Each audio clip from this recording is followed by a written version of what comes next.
Hello दोस्तों, कैसे हो आप लोग? मैं ऐसे क्यों बोल रहा हूँ? हेलो दोस्तों, कैसे हो आप लोग? ये एपिसोड लिखा है मैंने और इसे नरेट भी मैंने ही करा है। ओके, सो बताना मुझे कैसा लग रहा है आपको एपिसोड, कैसी स्टोरी लग रही है, कमेंट्स में बताओ यार। बहुत लोग देखते हो बट कमेंट में बताते नहीं हो, तो प्रॉब्लम क्या होती है कि समझ में नहीं आता कि आगे के एपिसोड अपलोड करने चाहिए या नहीं करने चाहिए। सो इसलिए कमेंट्स में बताओ एंड फटाफट जल्दी जल्दी लाइक करो। 20-25 लाइक कर दो जिसलिए जल्दी जल्दी एपिसोड आ सके। ओके, चलो अब एपिसोड सुनो। निकी से टकराने वाला वो शख्स और कोई नहीं बल्कि उसी की दोस्त कियारा थी। हे निकी, ध्यान कहाँ है तेरा? कियारा ने निकी पर चिढ़ते हुए कहा। अरे कुछ नहीं यार, वो बस मैं तुम लोगों को ही ढूंढ रही थी। निकी ने कियारा से कहा। फिर कियारा थोड़ी सी शांत होकर निकी से कहती है। वैसे तू चली कहाँ गई थी? हम भी तुझे ही ढूंढ रहे थे। वो मैं अपने भाई से कॉल पर बात कर रही थी, फिर मैं जब वॉशरूम से बाहर निकली तब तुम्हें ही ढूंढते हुए तुमसे टकरा गई। ये सब छोड़। अब तेरा वो so called hero Kartik Agarwal आने वाला है, सब उसी का इंतजार कर रहे हैं। चल।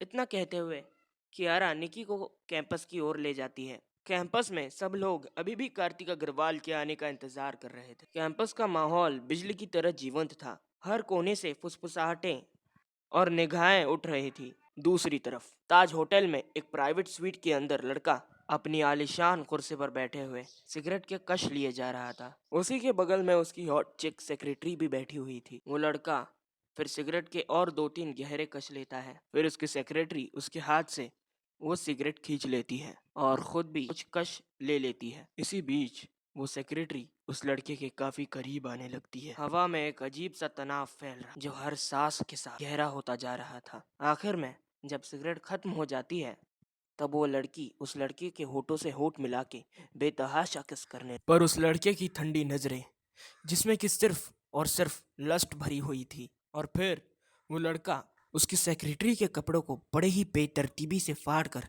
उसके तन से अलग करने लगता है। इजी बेबी, शौर्य, तुम ये क्या कर रहे हो? वो सेक्रेटरी उस लड़के से जिसका नाम शौर्य था उससे कहती है। उसकी आवाज में एक हल्की सी घबराहट थी जो शायद उत्तेजना से मिली हुई थी। फक यू लिंडा, मुझे तुम्हारे मुंह से कुछ भी नहीं सुनना।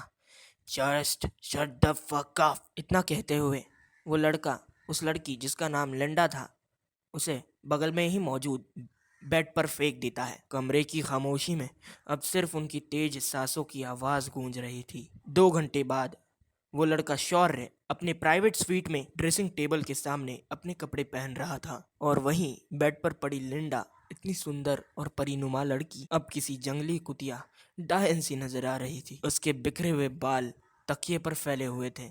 उसके शरीर पर जगह जगह चोट के निशान थे। उसका शरीर बुरी तरीके से चोट के निशानों से भरा हुआ था। हालांकि लिंडा अब इस सब की आदी हो चुकी थी, पर फिर भी वो जब शौर्य को कपड़े पहनते हुए देखती है तब वो शौर्य के शाम में खो सी जाती है। उसकी आंखें चमक उठती थी जैसे उसकी सबसे प्यारी चीज को देख रही हो। लिंडा की आंखों में शौर्य के लिए प्यार साफ साफ देखा जा सकता था, पर शौर्य तो सिर्फ उसका इस्तेमाल सेटिस्फैक्शन के लिए करता था। इस तरफ सब लोग कार्तिक अग्रवाल के मुंबई यूनिवर्सिटी में आने का इंतजार कर रहे थे।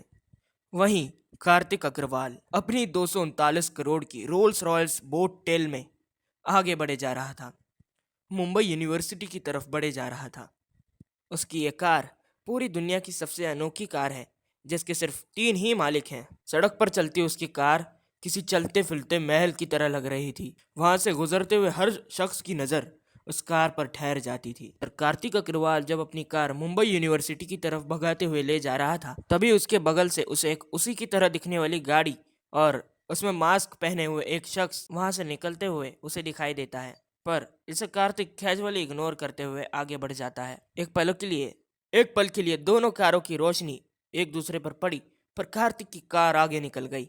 फाइनली जब कार्तिक मुंबई यूनिवर्सिटी में पहुंचा और अपनी कार से उतरा था तब मुंबई यूनिवर्सिटी की सारी लड़कियां उससे फोटो खिंचाने के लिए मरे जा रही थी। एक्साइटमेंट पीक पर थी, मानो वो किसी रॉक स्टार से मिल रही हो। Hey Kartik, I want to take pictures with you. एक लड़की जोर से चिल्लाती है। उसकी आवाज भीड़ में भी साफ सुनाई दे रही थी। Kartik, you are my love baby. दूसरी लड़की की आवाज भी दबी नहीं रही थी। सारी लड़कियों के मुंह से कार्तिक का नाम गूंजे जा रहा था।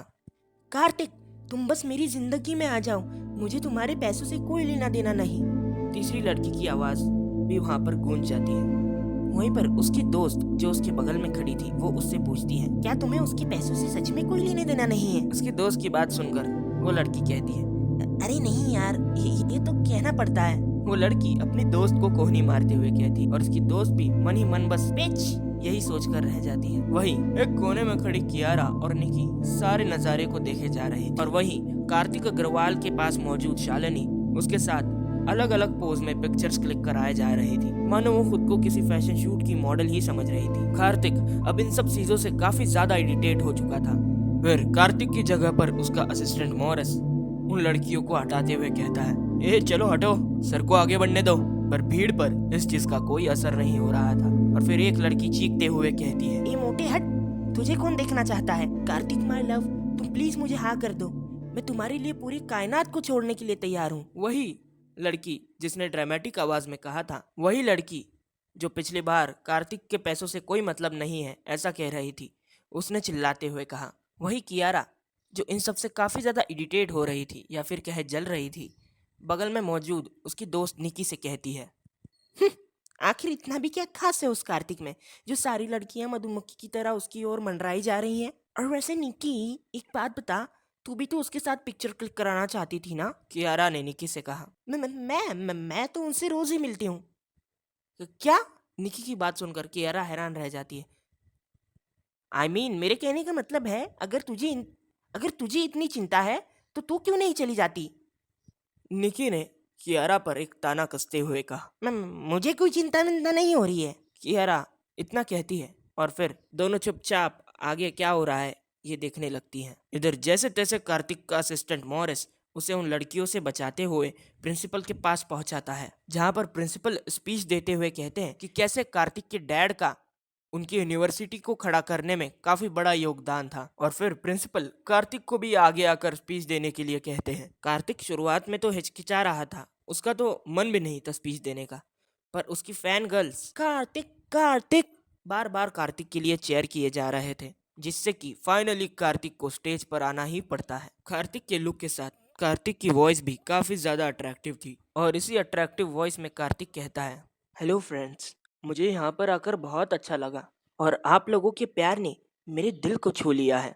और फिर कार्तिक आगे की लाइन को कहते हुए उन लड़कियों की तरफ देखने लगता है, जैसा प्यार आप लोग मुझसे करते हैं वैसा अगर आप अपनी पढ़ाई से करें तो ज्यादा अच्छा रहेगा। इतना कहते हुए कार्तिक अपने ही अंदाज में स्टेज से नीचे उतरता है और फिर इधर उधर पूरी भीड़ में किसी को ढूंढने लगता है और फाइनली उसकी नजर निकी और उसके साथ बैठी कियारा पर पड़ती है। और फिर वो अपने असिस्टेंट से कहता है, मॉरिस, मैं अपने प्राइवेट कैबिन में तुम्हारा इंतजार कर रहा हूँ, निकी को लेकर वहां पर पहुंचो। और मॉरिस को ऑर्डर देते हुए कार्तिक अपने प्राइवेट कैबिन की ओर चला जाता है। वहीं मॉरिस भी निकी के सामने आ पहुंचता है। जब वो निकी के सामने आता है तब वो मॉरिस को देखकर खुश हो जाती है और अपनी जगह से खड़ी हो जाती है और वो कियारा को मॉरिस से इंट्रोड्यूस कराते हुए कहती है, ए कियारा, मीट हिम, ये है मॉरिस अंकल। निकी के मुंह से अपने लिए अंकल शब्द सुनकर मॉरिस निकी को घूरने लगता है। हाँ हाँ, भैया, ये है मॉरिस भैया। इतना कहते हुए निकी मॉरिस और कियारा को एक दूसरे से इंट्रोड्यूस करती है और फिर कियारा भी मॉरिस से हाय हेलो करती है। फिर कुछ समय बाद मॉरिस निकी को वहां से चलने की बात कहता है और फिर निकी कियारा को ले जाने की भी जिद करने लगती है। हे कियारा, प्लीज तुम भी चलो हमारे साथ, मैं आज तुझे किसी से मिलवाना चाहती हूँ। निकी की जिद को देखते हुए कियारा उससे कहती है, नहीं निकी, ये तुझे लेने आए हैं तो तू जा, मैं फिर कभी मिल लूंगी तुझसे, ओके बाय। पर निकी कियारा की पूरी बात सुने बिना उसे खींचकर अपने साथ ले जाती है और फाइनली तीनों कार्तिक के केबिन के सामने पहुंचते हैं। वहां पहुंचते ही कियारा निकी से कहती है, निकी, तुम अंदर वेट करो, मैं और मॉरिस भैया उनके लिए सरप्राइज लेने जा रहे हैं जिनसे अब मैं तुम्हें मिलाने वाली हूँ। और फिर जैसे ही निकी अंदर पहुंचती है वैसे ही उसे कोई टाइटली हक कर लेता है